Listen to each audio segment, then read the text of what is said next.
ఉత్తరాంధ్రుల కల్పవల్లి విశాఖ శ్రీ కనక మహాలక్ష్మి ఆలయం శ్రావణ శోభను సంతరించుకుంది. రెండో శ్రావణ శుక్రవారం సందర్భంగా అమ్మవారికి ప్రత్యేక పూజలు, అభిషేకాలు నిర్వహించారు. వరలక్ష్మి వ్రత ప్రాముఖ్యత దృష్ట్యా అమ్మవారిని పట్టుచీర, స్వర్ణ ఆభరణాలతో అలంకరించారు. అమ్మవారి దర్శనానికి భక్తులు తెల్లవారుజాము నుంచి బారులు తీరారు. ఆలయ చైర్మన్ కొల్లి సింహాచలం, ఆలయ ప్రధాన సభ్యులు, అధికారులు అన్ని ఏర్పాట్లు పరిశీలించారు.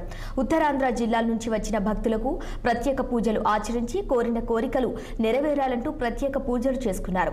ఇక ఇదే అంశంపై ఉత్తరాంధ్ర ఇలవేల్పు శ్రీ కనక మహాలక్ష్మి అమ్మవారి ప్రత్యేక అర్చకులతో మా విశాఖ ప్రతినిధి Keerthi Kannababu face to face. Uttarandhra వెలువేలుపు కోరిన కోరికలు తీర్చే కల్పవల్లి శ్రీ కనక మహాలక్ష్మి అమ్మవారి దేవస్థానంలో జరుగుతున్నటువంటి ప్రత్యేక పూజలకు సంబంధించి మనతో పాటు మాట్లాడడానికి ఆలయ ప్రధాన అర్చకులు ఉన్నారు. ఆయన మాటలో అడిగి తెలుసుకునే ప్రయత్నం చేద్దాం. స్వామి, చెప్పండి, ఇవాళ జరుగుతున్నటువంటి ఈ పూజలు కానీ లేదా ఇక్కడ ఉన్నటువంటి అభిషేకాల గురించి వివరంగా చెప్పండి. సమస్తమైనటువంటి భక్త మహాశైలకి కూడా విశాఖపట్నంలో వేయించేసినటువంటి బురుజపేటలో స్వయంభూమాతగా వెలిసినటువంటి కనక మహాలక్ష్మి అమ్మవారి యొక్క దివ్య ఆశీస్సులు ఉండాలి, శుభాశీస్సులు, శుభాకాంక్షలు తెలియజేస్తూ, నా పేరు ముష్టి భీమశంకర శాస్త్రి. ఇక్కడ వేద పండితుడిగా అమ్మవారి యొక్క అనుగ్రహం చేత కొనసాగుతున్నాము.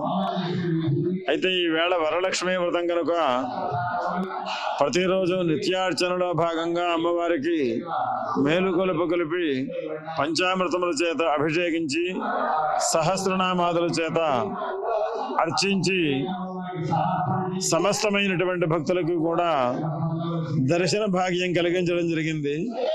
శ్రావణ మాసంలో పూర్ణిమకు ముందుగా వచ్చేటువంటి శుక్రవారం ఏదైతే ఉంటుందో ఈ సంవత్సరం 2వ వారం పడింది. ఈ శుక్రవారాన్ని వరలక్ష్మి వ్రతాన్ని పురస్కరించుకుని దేవస్థానం వారు ఏర్పాటు చేసినటువంటి సామూహిక విశేష కుంకుమార్చనలు విరివిగా భక్తుల చేత కుంకుమార్చనలు జరిపి ఇప్పుడు మహాలక్ష్మి హోమము మొదలుగా కలిగినటువంటి పూర్ణాహుతిని పూర్తి చేసుకుని ఇక రెండవసారి వచ్చినటువంటి భక్తుల చేత కూడా వరలక్ష్మి వ్రతాలను చేయించడానికి దేవస్థానం వారు సమస్తమైనటువంటి సన్నద్ధములు చేశారు. లక్ష్మీం క్షీర సముద్ర రాజతనయాం అని, అంటే క్షీర సముద్రంలో ఉండబడినటువంటి మహావిష్ణుపత్ని అయినటువంటి ఆ మహాలక్ష్మి అమ్మవారు మనందరినీ కూడా అనుగ్రహించడానికి భక్తులకు ఉండబడినటువంటి సమస్తమైనటువంటి కష్టములను పారద్రోలి సౌభాగ్యాన్ని, ఐశ్వర్యాన్ని, వ్యాపారాభివృద్ధిని అనుగ్రహించడానికి ఇక్కడ విశాఖపట్నంలో బురుజుపేటలో స్వయంభూమూర్తిగా, అంటే ఒక బావిలో ఉద్భవించారు ఆవిడ యొక్క వచనము ప్రకారముగానే గోపురము, ఆలయము నిర్మించకుండా బహిరంగ మండపంలో నిర్మించడం జరిగింది. అప్పటి నుంచి ఆనాటి నుంచి ఈనాటి వరకు కూడా అమ్మవారు అనేక మంది, వేలాది మంది భక్తులకు ఆ స్వప్నాల్లో కనిపించడము, అనుకున్నటువంటి పనులు తీరడము, ఆ మనోభీష్టములు పొందడం చేత ఇంత జగత్ ప్రసిద్ధికి చాలా గొప్పదైనటువంటి దేవాలయం, విశిష్ట కలిగినటువంటి దేవాలయంగా మనం చూడడం, ఈవేళ వరలక్ష్మి వ్రతం నాడు చూడడం మన యొక్క అదృష్ట విషయం.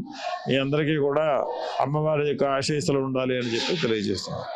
మొత్తానికి శ్రావణ శుక్రవారం రెండో శుక్రవారం కావడం, అమ్మవారికి ప్రత్యేకమైనటువంటి పూజలు చేయడంతో తెల్లవారుజాము నుంచి కూడా భక్తులు తండోపతండాలుగా తరలి రావడం, ప్రత్యేకమైనటువంటి పూజల్లో పాల్గొనేటువంటి విషయాలు అయితే ఇక్కడ మనం ప్రస్తుతం అయితే మనం చూస్తున్నాము. అదేవిధంగా ఏవైతే కుంకుమ పూజలకు సంబంధించి కూడా ప్రతి వారం ఏ విధంగా అయితే జరుపుతారో, ప్రత్యేకంగా ఈ రోజు శ్రావణ శుక్రవారం కావడంతో శ్రావణ మాసం శ్రావణ శుక్రవారం కావడం ప్రత్యేకంగా వేళల్లో ఇక్కడ ఉన్నటువంటి భక్తులందరూ కూడా తరలి రావడం. పెనమలూరులో అన్న క్యాంటీన్ను ప్రారంభించారు. మచిలీపట్నం లోక్సభ ఎంపీ